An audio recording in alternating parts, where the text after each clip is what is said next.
walked out of college in 1995 and till date, I'm an entrepreneur on my own. I've never worked for anybody else. We are available on the web, we are available on Android, we are available on iOS, from App Store to Play Store, everywhere our applications are available. Spend lakhs and lakhs, crores and crores in building a brand, positioning a logo, but at the end of the day, the customer has to trust. If you have the idea which you strongly believe in and have the spirit of entrepreneurship thriving inside you, then trust me, this is the show totally for you. From the family of Reed Skyline, I welcome you to the very first episode of The Business Boss. And as I ushered you before, today we are going to talk to one of the N2 entrepreneurs who is going to share a lot of insights from his entrepreneurial journey and a lot of tips to the budding entrepreneurs. So let us not wait and welcome the guest of the day, Mr. Uma Maheshwaran Dhananjayan, the CEO of BigFix.in, which is a device care platform that connects the people who wants to repair their devices with the expert technicians. Welcome, sir. Yeah, thank you. Thanks for the introduction and thanks for having me here in your show. Yes, sir. I'm very glad that you are being the first speaker in this show, and I'm sure that we are going to have a great interaction with a lot of insights. I'm honored. Thank you, sir. So let's not delay and let me start with the questions. So for any entrepreneur, starting with the courage is a very crucial step. So how did you decide that BigFix is the one, that the idea that you're going to work on? So how did it all get started up, sir? Yeah, I'll phrase this in two parts. One as me, myself. Okay. Now, for me, the journey has been quite good. It's been a long journey so far. Actually, for around 25 years now. I walked out of college in 1995 and till date, I'm an entrepreneur on my own. I've never worked for anybody else. Interesting. So I had the courage way back in 1995 to start a company on my own, and I've been quite successful at it. For example, my first assignment or my first project was to set up a media streaming portal in the likes of Netflix and Amazon Prime today. I had set it up way back in 1995 itself. We called it Vanaville, and we were streaming audio, video content all over the world. So that was a huge success. It was a big hit. All over the world, people started viewing our application and started consuming Tamil content. So that is where I started. So it was more as a fluke. We attempted something as friends and it paid off to the level that I was the official web partner for jeansfilm.com and stuff like that, things which were just emerging then. So we were quite blessed and until the dot-com era into 2000 we had a huge fan following. And then a lot of other issues crept up, so I decided to sell it off and I sold it for a handsome value. From there onwards, I started using that money for other projects. So I became a serial entrepreneur from that point. From starting Vanaville.com to fast forward to BigFix. So maybe I will start talking more about BigFix as the part 2 of the conversation. I have Vanaville and a whole lot of other projects which I have achieved previously. And starting 2015, we decided we'll focus more on this project of ours, which is BigFix. So now, why BigFix or what brought me into BigFix and all those things? Yes, we were already in this domain. I was working with MNC companies like Ingram Micro on their warranty management, return material authorization, a lot of things associated with device, and we had set up an online portal to sell gadgets. Again, these were Flipkart or Amazon days where we started selling gadgets first. We called it Big Buy, and we were supported by Ingram Micro, who is one of the large Fortune 500 companies operating then out of Chennai. Stocks were with them, and we were running an online portal for them. And we were a big hit selling consumer devices and like laptops, desktops, and all other things to the mass audience then. thereafter, I also got associated with Nokia. Nokia, we were one of the authorized service providers for Nokia phones. This is from a laptop era to a phones era, the transition. Initially through Ingram Micro, we were selling devices, and then in the mobile era, we got associated with Nokia, and we were into repairing mobile phones. Services. So it's from services, from sales to service. So what Maruti is to automobile industry is what Nokia to the mobile industry. Mobile. They were the front runners, and they were the ones who set up the entire process, the technology, things to do, what to do, what not to do, how to do, and every nuances of the businesses was learned from Nokia. And things were very good as long as we were associated with them. As always, every good thing has to come to an end. Nokia had to take an exit in 2012. Thereafter, we sensed an opportunity. We saw when Nokia left, there was a big vacuum. So we thought we could fill in that Nokia services space. Okay. So we tried to take it on ourselves, and we set up a network of retail outlets all across the country to service mobile phones. Okay. These retail outlets were in the Nokia template. Nokia Care template is what they call. We called it Big Fix eCare centers. From being a Nokia repair center to a multi-brand repair center where any customer could walk in and get their phones repaired. This is phase one of Big Fix, which is more predominantly retail.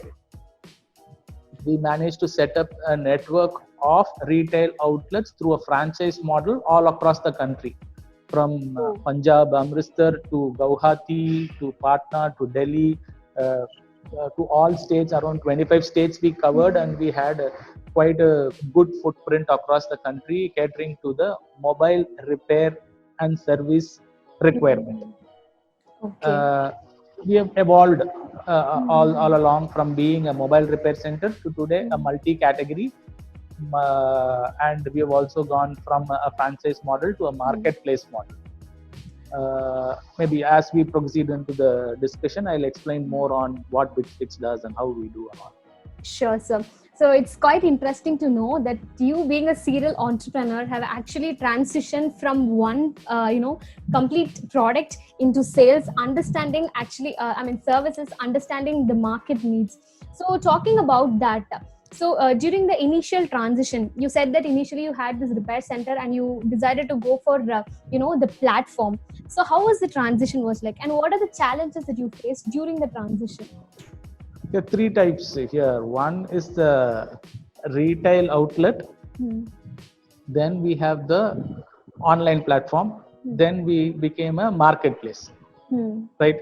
Yes, sir. So now, and then from sales to service also. We have made a migration primarily from sales to services also. So we felt the reason from sales to services, we felt anybody who buys a product will ultimately want to get them serviced as well. And in sales, the margins are wafer thin. You hardly get 1 or 2% margin when you are selling a product online. Depends on the product, but on a mobile, categories like mobile, the margins are very less. So on Brainstorm, we realized it's better that we start focusing more on the services. That's why from sales to service, from Big Buy to Big Fix. Big Fix. Okay. Now on the Big Fix activity, from retail to online, there's a transition from retail to online business. Retail, we had set up a network all across the country. But there was a great demand. Technology had changed. More and more people were taking on, anyway it's mobile phone. A lot of products and tools and had already arrived. Accessibility, the connectivity had also improved. So we wanted to reach to the masses, and when we did, we took digital marketing as our method. And when you focus on digital marketing, your products have to become online. So from focusing on a retail perspective, when we started rolling out, and when we wanted to reach to more and more audience, it became more sensible to take the online approach. So that's how the transitions have taken place from all these three phases. So challenges. Shall I get into the challenges part? Sure, yes. Sure, sir. When you run a retail, when you run a repair center, there are primarily three challenges or a few challenges which I would like to put. One, you need to acquire a customer. You need to engage with them. So how do you acquire a customer is one of the primary challenges. Yes, sir. Then you need to automate your business, professionalize your business, and gain customers' goodwill. So that is something which was taught again by Nokia. We have learned that and we have tried to put it into use. 3, where will you get your spare parts from?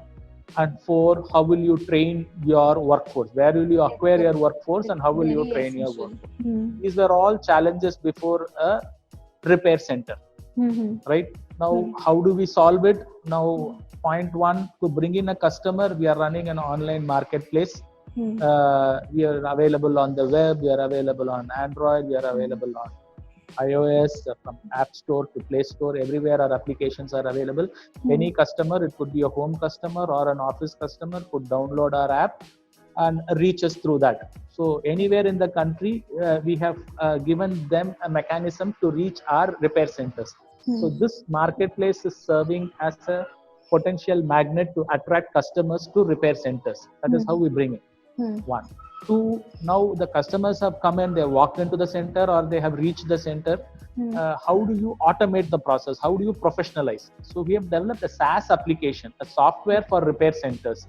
From the time a lead arrives to engaging with the customer, generating your job card, then going on your repair management, assigning it to a technician, and then generating your invoices, GST bill, your stock and inventory management, all of your point of sale equipments. All of this requires software.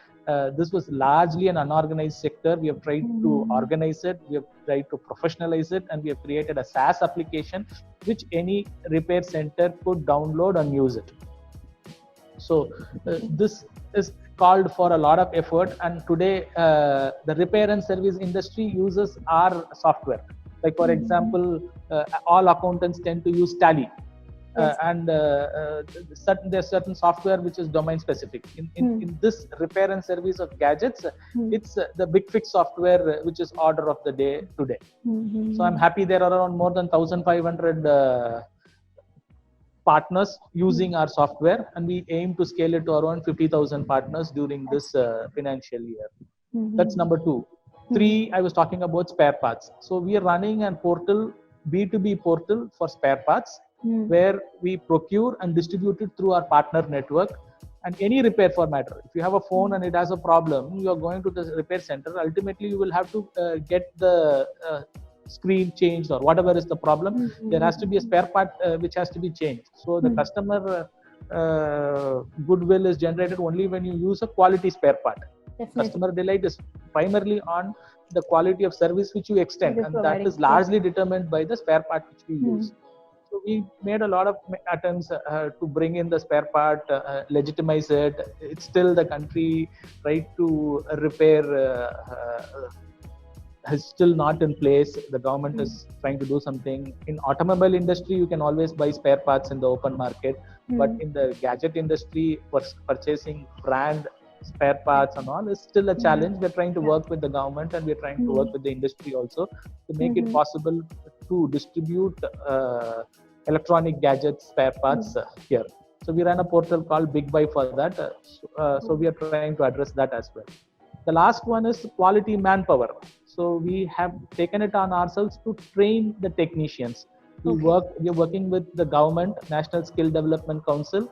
Through the National NSDC, we are working with TSSC, which is the Telecom Sector Skill Council. They have around 75 job roles for which training material is made. Now, for example, if it's a mobile repair technician, there are training material available through them, and they also do the assessment. So every technician, we ensure that they undergo their training and also get themselves assessed and certified through a government body. Now, these technicians are ones who are deployed in our platform.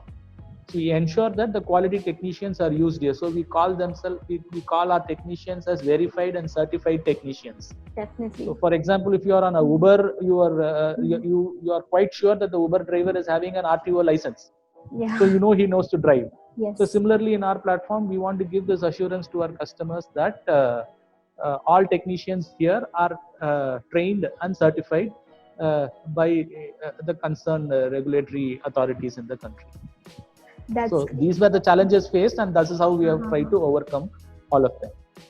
It's ahead. really impressive to know that how you have actually standardized the process, because in order to sustain, you first have to standardize and then keep changing to adapt to the market needs. So Exactly. talking about that, right now you're being very successful, but looking back, so you talked about acquiring a customer, but before that the major task or even a fear for any entrepreneur is creating the brand for the product or the service that they are providing. So looking back at your olden days, so what are the challenges that you initially faced in creating a brand, that recognition for your service? And I also heard that you are a startup mentor. So what do you think are the challenges or the mistakes that the budding entrepreneurs are actually making when they are trying to create a brand for their product or service? Yeah, one thing, to go to the point directly, you don't need to burn a lot of money to build a brand today. There are a lot of innovative tools available. Today's youngsters can handle all of that, from your social media to your bloggers to YouTube. All you need is a mobile phone to creating posters, to banners, to explainer videos, and all other materials required can easily be achieved. So it is not what it was some time ago. 5 years back, to build a brand, you need to hire the specialists, you need to create logos, you need to pay somewhere around 2.5 lakhs to define the logo. Logo makers used Now we have a lot of ask apps. you as that. Today there are so many apps. In a matter of minutes, you can get your own logo defined. Same when it comes to your Photoshops or the creative people, designers. Lot of tools have come by which you can do them to very easily today. So I wouldn't want to go back on all those struggles of building the brand and all. What I would like to say is it's quite easy today, and any youngster can build their brand in no time. The customer goodwill is the criteria. You reach the message to the audience, and you keep the recall value strong, and that can be achieved only by the customer delight or by the service which you have to offer or the product quality. If that is good, they are going to come back to you. If you are having a returning customer or the customer retention is good, the brand automatically gains its prominence. Definitely. So that is what we believed in. We definitely believed in entertaining the customer, retaining them, and repeat audience will automatically gain the business here. Now, when it comes to branding, the important factor for us was to carry the brand to the customer and to carry the brand to our partner. So, if you recall during the conversation, I mentioned that we have a franchise method of acquiring the partners. So, the partner primarily expects this from us: the branding, the identification of a store, to how long what should be the name board, and where do you position the name board, how do you position it, the glow signs, the indoor branding, the wall posters, the standees, the uniform, cap, shoes, glove. All of this we had to work. We built it, and we have provided this to the entire partner community of ours. And it has been tested from vernacular languages. If you are in Punjab, I have to use Punjabi on all my branding communications. To Guwahati, where we have successfully done it using Assami. So we've learnt our way also. What sells in Punjab may not sell in Guwahati. So those things have also been understood. And yes, the brand has been positioned today, and we look forward to strengthening it further. And most of this is organic. Most of the brand positioning is based on goodwill, and then whatever paid marketing must be through some Google ads and Facebook ads, which is very little. I shouldn't say that I burnt a huge hole in my pocket doing this branding activity. Okay, so sir, actually, when you conversed, the thing that I understood is that no matter what the time changes, customer is going to be the king. and goodwill, Yeah, and obviously absolutely. customer delight are the keys Yeah. to create the brand and make it sustain in the world. Yeah, So you can spend lakhs and lakhs, crores and crores in building a brand, positioning a logo, but at the end of the day, the customer has to trust you. customer, definitely. Yeah, so without that, you are not going to travel anyway. Yeah, go So, ahead. as of now, I'm going to ask you a very general question, which you might have come across in many platforms. The thing is, there are if you take any business, there is going to be a lot of challenges. So, for the entrepreneurs who are trying to be like you, like trying to get into the tech industry, especially in the shared economy, so what do you think are the challenges awaiting for them? Wait, general, my 2 cents for the entrepreneurs who are coming in. One, don't rush it. Firstly, I would expect the newcomers to spend at least 2 years in a professional environment. Learn how business is done. A lot more than what meets your eye. So it's a tough world outside. So I don't want people to come in with an enthusiasm and then struggle later on or burn out. So it's very important that they learn the basic business sense. And that can be acquired by associating themselves with a professional organization which follows the processes. And if they learn that for 2 years or so, it's not necessarily 2 years. It's how long and how quick they're able to learn that and gain the confidence. So that is very essential for them. As an entrepreneur, I expect them to gain that field experience before they jump into it. Definitely, The sir. second part is on the finances. Finance is important. I'm not saying you need to raise huge funds, but whatever money you have, you should be able to budget it, plan it, and then based on your financial strength, you have to execute. The lots you have an entrepreneur basically, even if he's a techie guy, 70 to 80% of his day will be spent on these activities only. Your banking, you're managing your P&L, managing your employees, managing your investor, creating pitch decks. None of these are technical things. These are all how you manage your business and how you manage your finances. This is again very essential. There are lots of quacks available outside who will come and misguide you. They'll say, I'll help you raise so much funds, you give me this, you give me that, and all. So one should not be carried away or should not be dependent on third party to drive their businesses or finances.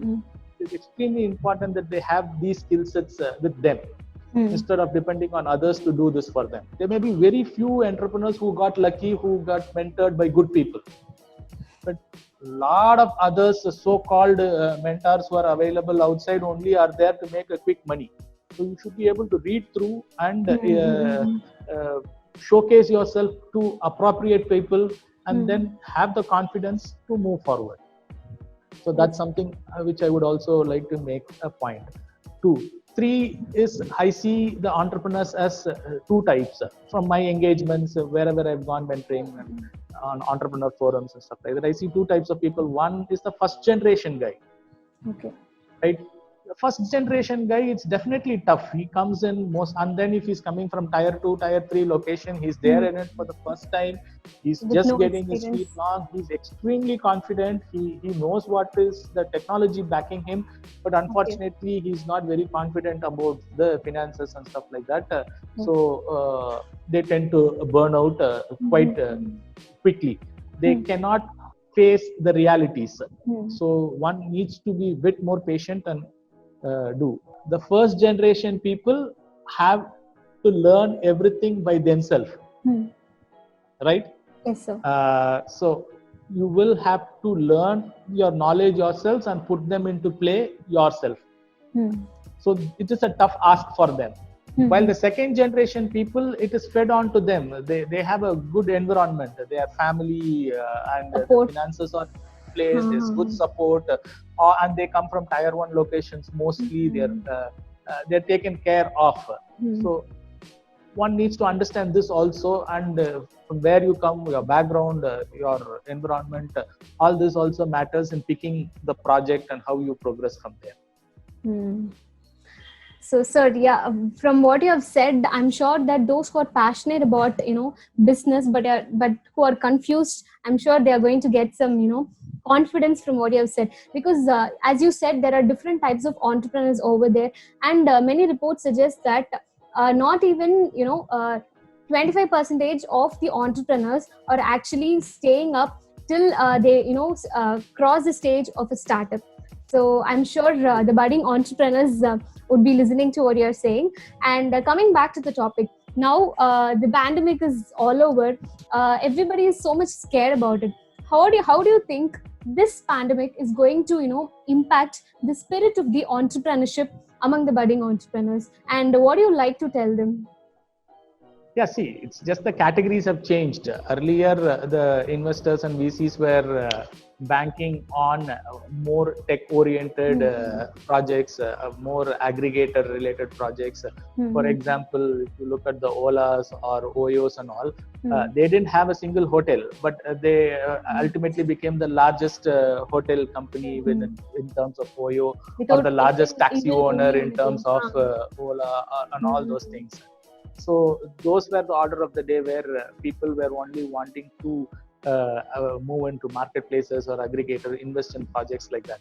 Now they have realized the physical projects are very important. So they are investing in that. And then a lot of, they have all realized agriculture is very important. So a lot of investments is going into agri-tech. A lot of investment is going into health tech. Fintech was always strong. So definitely the investor morale is very high. They still are on the lookout to identify projects and invest So they in don't that. have to worry about the fundraising. Definitely not. It's just that the categories have changed, the focus has changed, and it is for good. The actual physical businesses will have a good say from now onwards. The fashionable ones, the fancy ones are all out. If you are having a genuine good project, you definitely have value going on forward. And when you call the entrepreneurs, a lot of interesting projects have already started rolling out. And I think states like Gujarat or Tamil Nadu are front runners here. The youngsters are very, very enterprising. Quickly, in no time, you found a lot of COVID-19 related products coming in the sanitation. You get from dispensers to Dispensers. Yeah. various other equipments have been launched primarily from True. Coimbatore area itself, and from your masks to all those products are also available today. We are next to China in manufacturing all these things and bringing it to the masses. So all this is happening, and agri-tech is strengthening up. And other key areas also on the defense and all those things, low cost equipments. Now with the privatization coming in by the government, they are encouraging colleges to come up with innovative products for defense and stuff like that. The governmental support is also going to be there. So I'm sure the startup community definitely is in safe hands. Only thing, a few projects may not have its relevance, but 80% I still feel there is on safe hands. I'm quite optimistic about it. Well, that's a relief to hear about it. So I just want to loosen up. I want to ask you about your source of resilience, because for any entrepreneurs, staying in the business, irrespective of all the changes or all the difficulties, is a big thing. And for to be a leader, especially, resiliency is something expected out of them. So I would like to know what has been your source of resilience all through these years. I really don't know. I've been there, seen it all. It's a long journey. I take it light, and I try to give it back to the society. I don't. I only take things as learnings on some things which is hard, or if I failed on something, I take it as a stepping stone and move on. And a lot of strength also comes from the success which I've enjoyed. So that also keeps motivating me. And it's only the small kick which you get on being an entrepreneur, on being appreciated, on being welcome at various places keeps me driving. So it's more the pride which keeps me driving, and I guess that should be the motivating force for others as well. Not the money, but the pride, to be very honest. I'm not a big success when it comes to money. Neither am I a failure there. But when it comes to pride, definitely yes. I've been a poster boy in the 2000s, where developing these audio video streaming sites, and I was wanted everywhere around. And whenever there's something new to be implemented, that the industry reaches out to me. Any R&D or any new project, any new concept, from back those days, with HTML to JavaScripts, today to Python, to Django, or to React Native, or to natural language processing, chatbots. It ultimately comes to me, and I'm very happy implementing all of those. So that's where it goes. So it's very Hope clear. I've answered your question there. Yes, sir, I got the answer. So I'm sure this is going to be motivating for all the listeners also. So it's very clear that you have been a technical whiz right from your student days. And right from the start of the show, you have been so optimistic. And ever since I contacted you, I could feed only the optimism. I'm sure even the viewers are actually getting the spread of it. Thank you so much for being in the first Thanks a lot. episode of Thanks. the Business Boss. Sir. It's really happy to have such an interesting interaction with you. Thank you, sir. I'm extremely honored. I wish you guys all the best. Do well. Thank you, And sir. I guess you are also a startup now. I would like to see Reach you emerge Skyline. like this company called Your Story. And there are quite a few other journals available. I would like to see you on the top of the stack very soon. All the best Thank to you, you sir. and the team. Thank you. Thank you so much, sir, from the team of Reach Skyline. And listeners, I'm sure that you would have enjoyed the whole interaction, and you would have got a lot of insight, as I promised you before. And I'm sure that I'm going to meet you in a next episode with another interesting personality. So till then, let us keep learning and keep growing together. Thank you. Reach Skyline. Embrace digital.